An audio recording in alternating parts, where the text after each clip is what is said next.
Saludos, mis hermanos y amigos. ¿Puede el cristiano discriminar? ¿Puede el cristiano estar discriminando? Y yo le digo que sí, pero no estoy hablando de discriminación racial o social, lo cual para un cristiano verdaderamente convertido es imposible que la tenga. Que hay discriminación en la iglesia del Señor en el ambiente social o racial, las hay. Quien lo niegue está cerrando los ojos, ¿no? Pero de eso no se trata. Dios nos manda a discriminar siendo hijos de Dios e hijas de Dios, ¿no?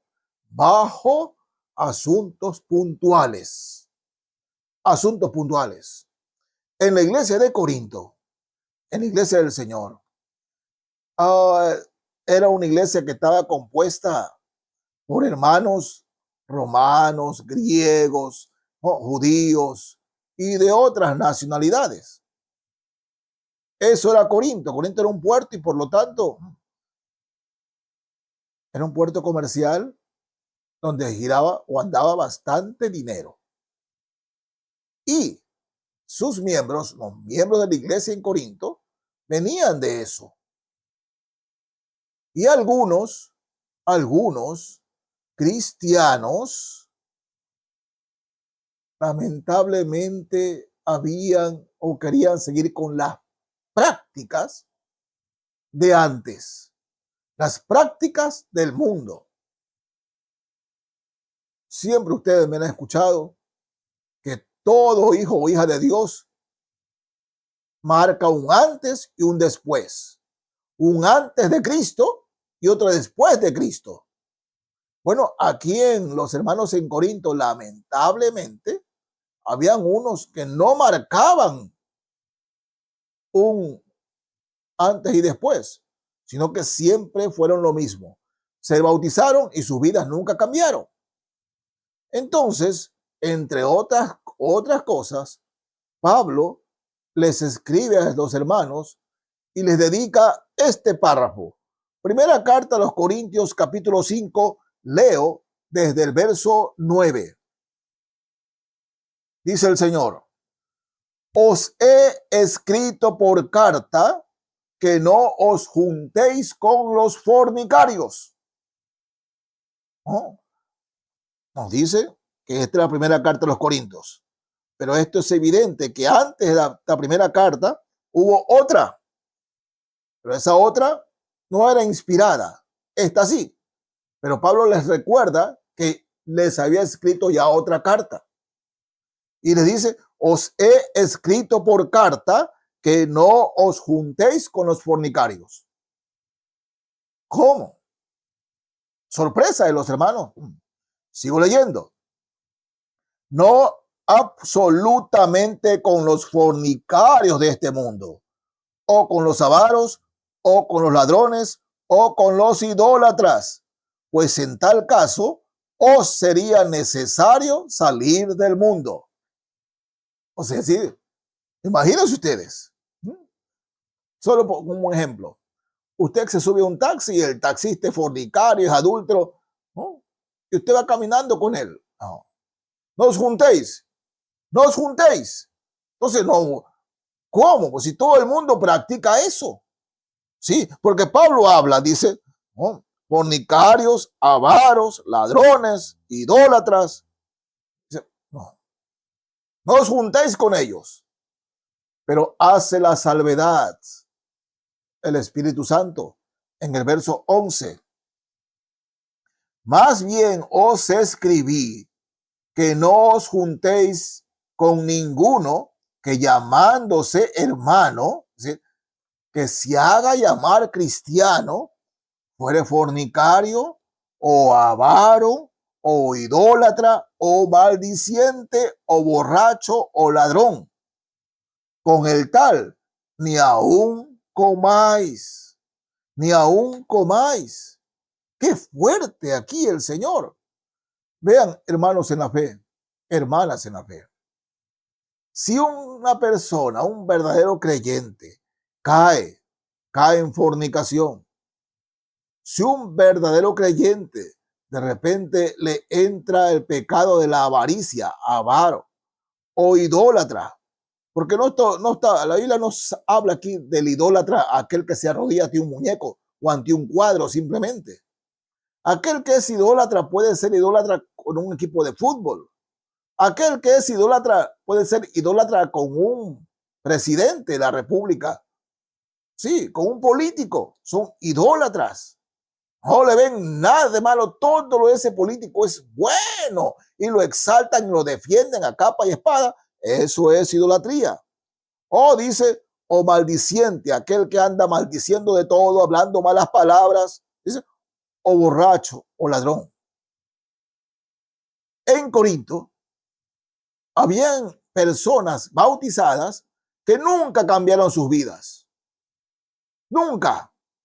Fornicarios antes de Cristo y supuestamente lo seguían siendo después de Cristo.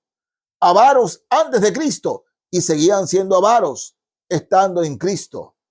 Idólatras, antes eran idólatras, seguían idólatras después de Cristo. Hablaban malas palabras antes de Cristo y seguían hablando malas palabras supuestamente después de Cristo.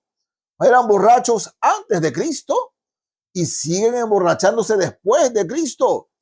Eran ladrones antes de Cristo y supuestamente siguen siendo ladrones después de Cristo. Y el apóstol Pablo, por el Espíritu Santo, dice con el tal, ni te sientes a comer.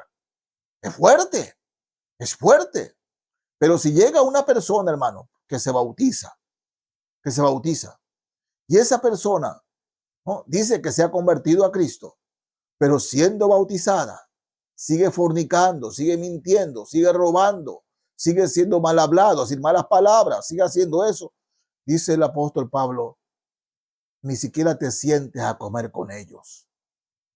Debemos discriminar a esas personas. Algo muy diferente con los cristianos que caen en pecado. A esos cristianos que sí hemos visto su cambio, pero que lamentablemente resbalaron y cayeron, enseguida hay que buscar levantarlos, levantarlas. No correr a pisotearlos para que no se levanten, no, levantarlos, extender la mano y levantarlos. Pero esto a que se refiere el apóstol Pablo aquí, nunca dejaron sus vidas de pecado, aunque estaban metidos en la iglesia. Y Pablo dice, ni siquiera te sientes a comer con ellos. Ni siquiera. No por falta de amor, mis hermanos. No por falta de amor.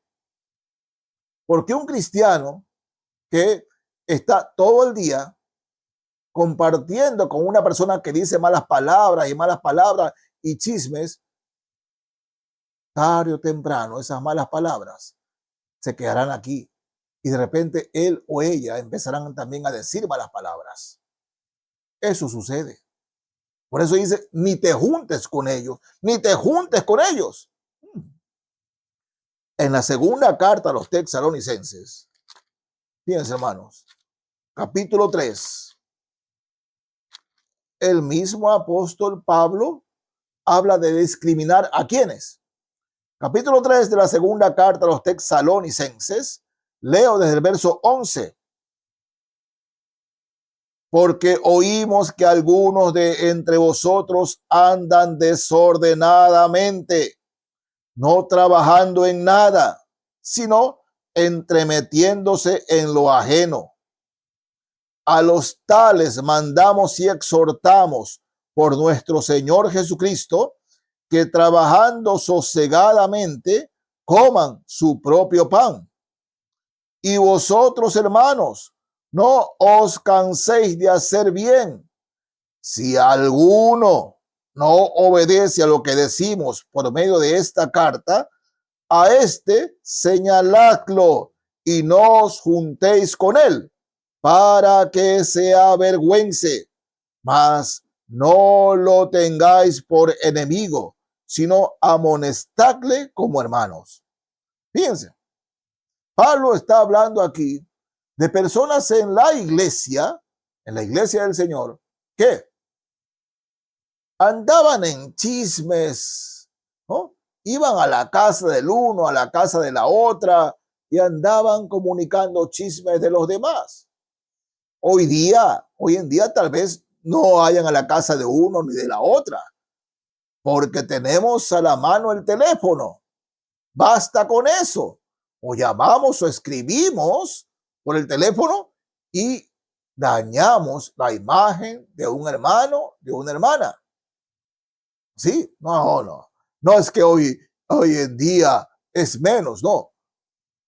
Los hermanos que se dedican a esto, dice la palabra de Dios, a estos que andan dañando la comunión de la iglesia, señaladlo y no os juntéis con él. O sea, discriminar. ¿Por qué? Por la salud espiritual de ese hermano, por la salud espiritual de esta hermana. El cristiano sí debe discriminar en el Señor. En el anterior caso de Corinto, por el bien propio. Señor, dice el apóstol Pablo, no os juntéis con ellos. ¿Por qué? Porque tarde o temprano esas cosas, sus pecados, los vamos a ver en la época de los terminal 60, 70, que recién iniciaba la era de la televisión. Yo me sentaba con mi madre y con mi madre me sentaba a ver novelas. Soy el hijo mayor. Mi madre veía novelas y yo sentado al lado de mi madre, un niño de 5, 6 años, 7 años, viendo novelas con mi madre. Yo vi algunas novelas y siempre terminaba llorando mi madre y también lloraba yo. En esa época, un hombre que salga en BBD, camisa BBD sin mangas, ¿no?, era un escándalo. Hoy en día, ¿no?, siglo XXI, ya no es un escándalo que los hombres y mujeres salgan medio desnudos en esas novelas. ¿Por qué? Porque, hermanos, viendo, vamos que ya no es tan malo. No, pero ¿qué de malo tiene? Si solo es el torso, si solo es el busto, ¿qué de malo tiene? Cuando andamos con personas que minimizan el pecado, nosotros con el tiempo también los vamos a minimizar. Y es por eso que el Señor dice, no os juntéis con ellos. Y en este caso acá, se trata de hermanos que andan, ¿no?, diciendo chismes, hablando mal de los demás, ¿no?, andan desordenadamente. Ni siquiera trabajan. Y dice aquí Pablo, a este señaladlo y no os juntéis con él. Anteriormente, por nuestro bien. Ahora, por el bien de estos hermanos que andan así. Señaladlo para que se avergüence de andar, ¿no?, regando murmuración y chisme de los demás. Señaladlo para que se avergüence, dice Pablo. Es fuerte, pero es la palabra de Dios. Y el Señor dice, por si acaso, en el verso 15, mas no lo tengáis por enemigo, sino amonestadle como hermano en la fe. Sí, para esos hermanos y esas hermanas que escuchan algo y andan, oye, y esto, oye, ¿te acuerdas? Oye, mira, fulano de tal, mira al hermano, a la hermana fulana de tal, y ponen un chisme sin que ni siquiera les conste, ¿no? Bueno, Dios nos manda a discriminar a estos hermanos, a discriminar a estas hermanas. Dice, a este señaladlo. Y en la segunda carta a los Corintios, capítulo 6, fíjense, hermanos, segunda a los Corintios 6, leo desde el verso 14. Fíjense, Dios nos manda a discriminar. Dice, no os unáis, desde el verso 14, segunda carta a los Corintios 6, desde el verso 14. No os unáis en yugo desigual con los incrédulos. ¿Qué compañerismo tiene la justicia con la injusticia? ¿Y qué comunión la luz con las tinieblas? ¿Y qué concordia Cristo con Belial? ¿O qué parte el creyente con el incrédulo? ¿Y qué acuerdo hay entre el templo de Dios y los ídolos? porque vosotros sois templos del Dios viviente. Como Dios dijo, habitaré y andaré entre ellos y seré su Dios, y ellos serán mi pueblo. Por lo cual, salid de en medio de ellos y apartaos, dice el Señor, y no toquéis lo inmundo, y yo os recibiré, y seré para vosotros por padre, y vosotros me seréis hijos e hijas, dice el Señor Todopoderoso. ¿Qué hace un cristiano en un baile con los mundanos? Donde hay alcohol, hay letra sucia de música. ¿Qué hace un cristiano allí? ¿Qué hace una cristiana allí? ¿Qué es lo que dice aquí el Señor? No porque es que me invitaron, no es que es buen amigo, no es que es buena amiga, es un compañero, es mi jefe, es mi jefa. ¿Qué hace un cristiano en eso? Dice el Señor, salid de en medio de ellos y apartaos, dice el Señor, y no toquéis lo inmundo, y yo os recibiré. Y me seréis hijos e hijas, dice el Señor Todopoderoso. Sí, el cristiano debe discriminar por las razones que da la Biblia, que da la palabra de Dios. Discriminar por su bien y por los demás. Sí, hermanos. ¿Qué hago yo? ¿Qué hace usted? Va a una fiesta, en un baile, alcohol, manoseo, letra de música sucia. Y eso es un sábado en la noche. Y me pongo a bailar. ¿Qué de malo tiene? ¿Qué de malo tiene? Y el domingo estoy con los ojos cerrados, alabando al Señor. ¿Dios recibe esa alabanza? No la recibe. Dios nos dice que salid de en medio de ellos y apartaos, dice el Señor, y no toquéis lo inmundo, no toquéis lo inmundo, y yo os recibiré. No tocar lo inmundo, no ser partícipe del mundo. Esto es para aquellos cristianos que dicen, pero qué de malo hay, pero qué de malo tiene. Mis hermanos y hermanas, la palabra de Dios es clara. No les he predicado palabra de hombre, sino la palabra del Señor. Así dice el Señor. Dios los bendiga. Amén.